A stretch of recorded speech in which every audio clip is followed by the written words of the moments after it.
মৰমৰ ছাত্ৰ ছাত্ৰীসকল, তোমালোকলৈ নতুন এটা ভিডিঅ' লৈ আহিছোঁ। অসম জাতীয় বিদ্যালয়ৰ প্ৰথম শ্ৰেণীৰ বানান আৰু সূত্ৰলিপিৰ হৈ যোৱা পৰীক্ষাৰ প্ৰশ্নকাকতখন বছৰেকীয়া পৰীক্ষাৰ দেই 2024 আৰু 25 বৰ্ষত হোৱা সূত্ৰলিপিৰ প্ৰশ্নখন প্ৰথমে দেখাইছোঁ তোমালোকক।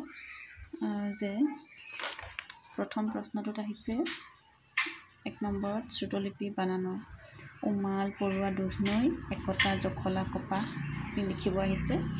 ক'ব লাগিব, কৈ গ'লে আৰু লিখিব, তোমালোকে লিখিব লাগিব। তাৰপিছত সূত্ৰলিপি আহিছে আইতা আহিব, ঋষিজনৰ নাম ঋষক, ঐৰাৱত এটা হাতীৰ নাম, বিহু আমাৰ চেনেহৰ। এইকেইটা হ'ল সূত্ৰলিপি। আৰু সূত্ৰলিপি লিখাৰ ঠাই হ'ল এই প্ৰশ্ন কাকতখন তোমালোকে দেখিছা নিশ্চয়। ইয়াত লিখিব লাগিব এই বানানকেইটা তোমালোকে লিখিব লাগিব এইকেইটা। তাৰপাছতে 2 নম্বৰ যিটো সূত্ৰলিপিৰ বাক্যত আহিছিল সেই বাক্যকেইটাই এই জেগাত ঠাইখিনি লিখিব লাগিব। তাৰপিছতে 3 নম্বৰত আহিছিল তলত দিয়া বানানবোৰ উপযুক্ত ঠাইত হাইফেন বহাবলৈ আহিছিলে। তোমালোকক মই কুৱেশ্যন পেপাৰখনহে কৈ যাম, যিহেতু উত্তৰসমূহ ক'লে ভিডিঅ'টো বেছি ডাঙৰ হৈ গৈ থাকে, সেই ভাবিছোঁ যে উত্তৰসমূহ নকওঁ। তোমালোকক যদি প্ৰয়োজন থাকে তেনেহ'লে তোমালোকে মোক জনাবা, তেতিয়া মই উত্তৰসমূহ প্ৰশ্ন কাকতৰ কৈ দিম, নহ'লে ভিডিঅ'টো বহুত ডাঙৰ হৈ যায়।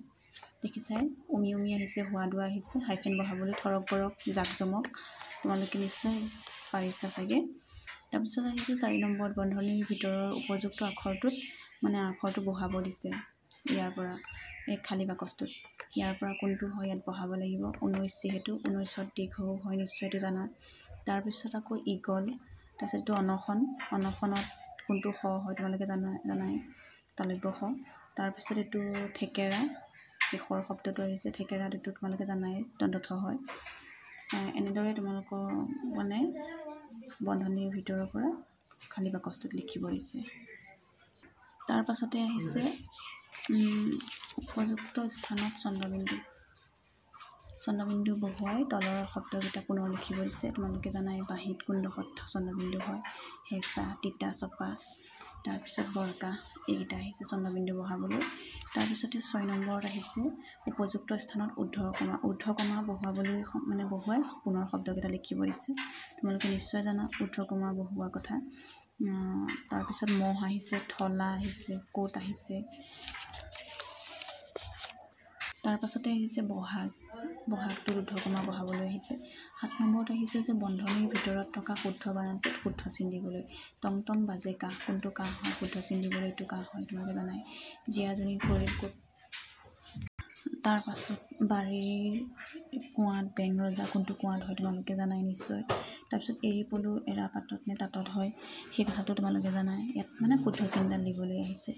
তাৰপাছতে আহিছে চাই লিখিবলৈ, শালিকীটো ইয়াত লিখিব লাগিব, এবাৰে লিখিব দিছে। তাৰপিছত খৰিচা, ৰঙালী, ইউৰোপ আহিছে, ইউৰোপটো এনেকৈ এবাৰ লিখিবলৈ কাৰণে আহিছে। তাৰপাছতে ঐনিতমটো এবাৰ লিখা, বৰগীতটো এবাৰ লিখিব দিছে। তাৰপিছতে 6 নম্বৰত আছে গুৱাহাটী পুৰণি চহৰ। গুৱাহাটী পুৰণি চহৰ এইটো দুবাৰ লিখিব দিছে 5 শাৰীত মিলাই। খৰাহীত আখৈ থৈছে, এইটো দুবাৰ লিখিব দিছে। তাৰপাছতে আছে 9 নম্বৰত পাঠ পঢ়াত আহিছে যে 1 নম্বৰত দিছে শুৱনি, চকলং, একুৰি, পথিক, ইৰাক, জাবৰ, এইখিনি 1 নম্বৰত দিছে পাঠ পঢ়া। তাৰপিছতে 2 নম্বৰত দিছে সূতাৰে গামোচা বৈ, অহা মাহত মাহীৰ বিয়া, ঈদত নামাজ পঢ়ে, খেলপথাৰত থিয়েটাৰ পাতিছে, এইখিনি পঢ়িব দিয়া হৈছে। আৰু ইয়াৰ কাৰণে 10 নম্বৰ দিয়া হৈছে পাঠ পঢ়াত, আৰু সূত্ৰলিপিটো 10 নম্বৰে দিয়া হৈছে। এইখনেই আছিল প্ৰথমমান শ্ৰেণীৰ বানান আৰু সূত্ৰলিপিৰ প্ৰশ্ন কাকত। ইয়াৰ পাছতে তোমালোকক বাকী প্ৰশ্ন কাকতসমূহো তোমালোকক দিয়া হ'ব। ভাল লাগিলে মোৰ ভিডিঅ'টো লাইক কৰিবা, শ্বেয়াৰ কৰিবা। ধন্যবাদ।